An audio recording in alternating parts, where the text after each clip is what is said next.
안녕하세요. 세상을 이롭게 하는 일에 관심 많은 승무원쌤 김영숙입니다. 임영웅 씨가 골든디스크 어워즈 상을 받는 등 대한민국 음악상을 거의 싹쓸이하다시피 했습니다. 음악 어워즈나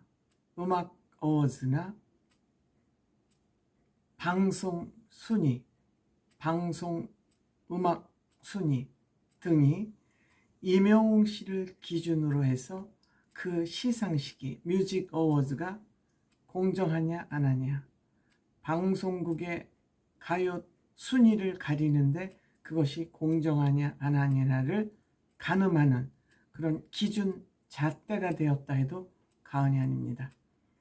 이 얘기는 임영웅 씨는 본인의 실력으로 평가를 받기 때문에 임영웅 씨가 이 수상을 해야 됨에도 불구하고 수상하지 못했다? 이상하네. 임영웅 씨 노래가 순위에서 탑 1위를 하지 못했다? 이상하네. 뮤직뱅크 같은 경우죠.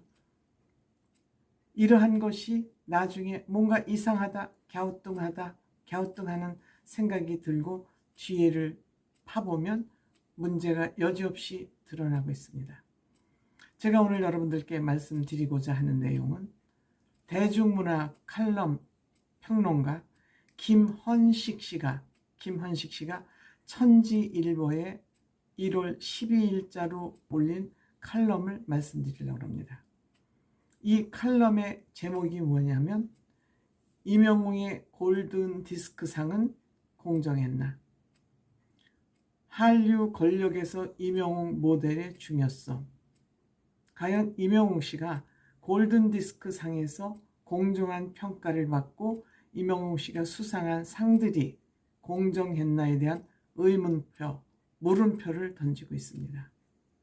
이 내용 또한 칼럼이기 때문에 원문 그대로, 기사 원문 그대로, 칼럼 내용 그대로 여러분들께 읽어드리려고 합니다.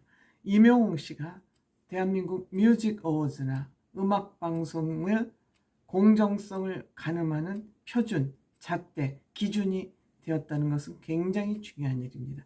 임영웅 씨는 대형 소속사도 아니고 PD와 뒷거래를 할 일도 없고 실력 그대로 평가받는 가수이기 때문에 그동안에 있었던 뮤직 어워즈의 비리, 방송의 비리들이 임영웅 씨를 통해서 낱낱이 세상에 알려주고 있다는 얘기는 굉장히 중요한 일입니다. 대중문화 칼럼니스트 칼럼입니다. 제목이. 글쓴이는 김헌식 대중문화 평론가입니다. 제목은 임영웅의 골든디스크는 공정했나? 한국 권력에서 임영웅 모델의 중요성. 2022년 임영웅은 지니 뮤직 어워즈에서 올해의 음원대상, 남자 솔로 가수상, 그리고 인기상까지 받았다. 멜론 뮤직 어워즈에서는 5관왕으로 올해의 음반상, 올해의 아티스트상, 네티즌 인기상 등을 받았다. 아이돌 가수가 아니면 이 정도 성과를 내는 가수는 근래에 없었다. 더구나 대형 기획사나 소속사가 만들어낸 마케팅의 소산도 아니었다. 이 마케팅 소산이라는 게 굉장히 중요한 의미를 함축하고 있습니다. KBS 전국 노래자랑부터 아침마당 등을 통해서 차근차근 팬들의 지지와 성원을 만들어왔다.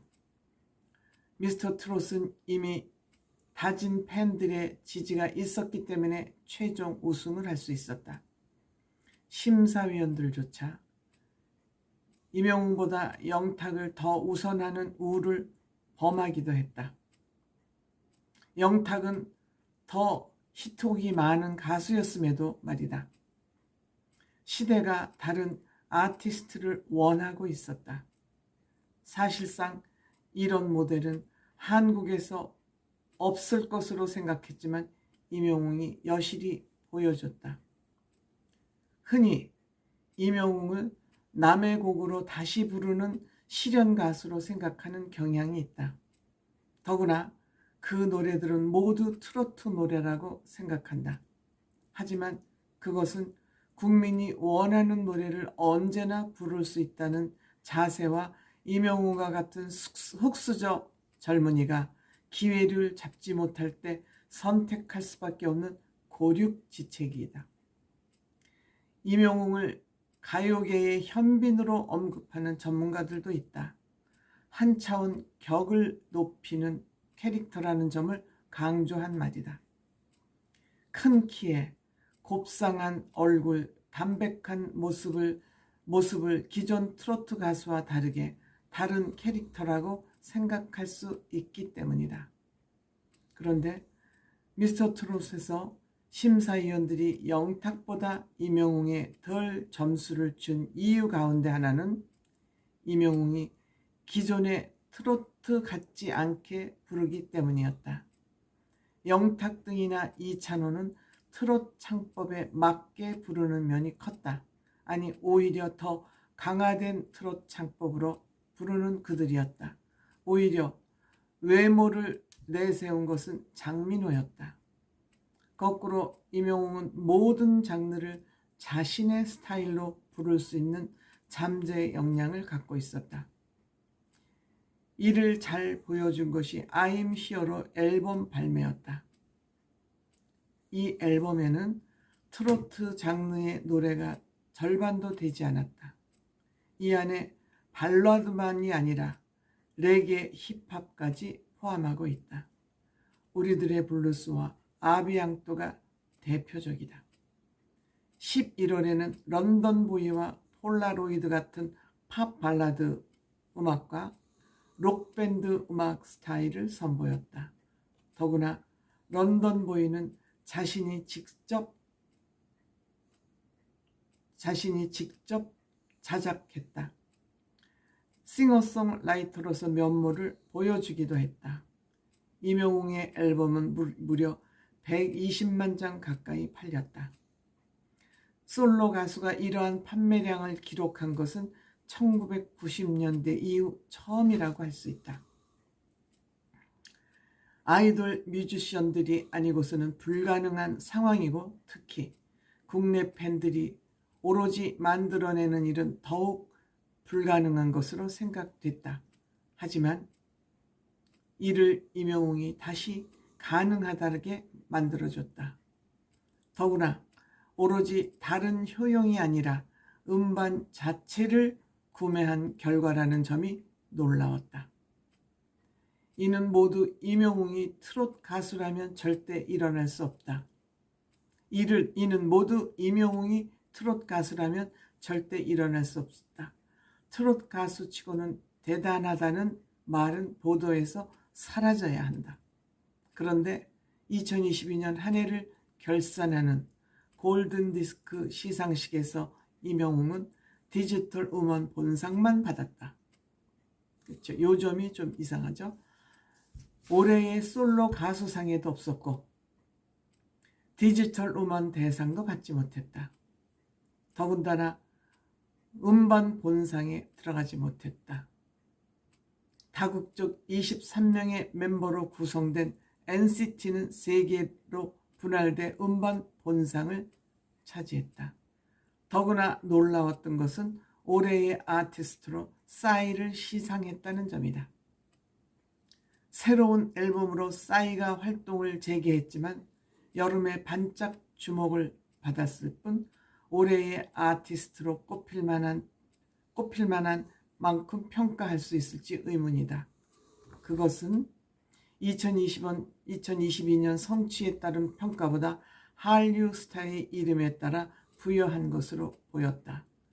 그들만의 리그라는 비판이 나올 만하다. 골든디스크 시상식은 한국에서 권위 있는 시상식으로 여겨진다. 객관적이고 합리적으로 시상을 하는 방법으로 음원과 음반 판매 데이터를 바탕으로 한다고 한다. 대형 기획사의 막강한 물량 공세 속에서 아이돌 음반과 음원이 큰 비중을 차지하고 있는 상황인데 이러한 평가 기준으로 언더그라운드 뮤지션이 빛을 발하는 것은 어불성설이라고 할 수 있다. 하나같이 아이돌 음악으로 채워줄 수밖에 없다. 심지어 임영웅과 같이 120만 장에 이르는 객관적인 음반 판매량도 제대로 평가를 받지 못했다. 한류가 권력화되면서 그 유탄을 맞은 국내 뮤지션들의 현실이다. 더구나 한국의 골든 디스크상 시상식을 태국 방콕에서 하는 현실에서 객관적인 평가는 어찌 보면 불가능한 것이다. 이미 한류를 너무 의식하고 있는 티가 다분했기 때문이다. 자생적인 국민 가수의 탄생으로 해외 진출은 불가능하도록 만든다. 아무리 음악도 수출도 중요하지만 한국 국민의 문화 향유 그리고 미래의 음악 토대를 생각해야 된다. 한국인이 좋아하는 음악 그리고 뮤지션들이 우선되어야 한류나 K 콘텐츠 지속성도 가질 수 있고 권위와 신뢰를 가질 수 있다.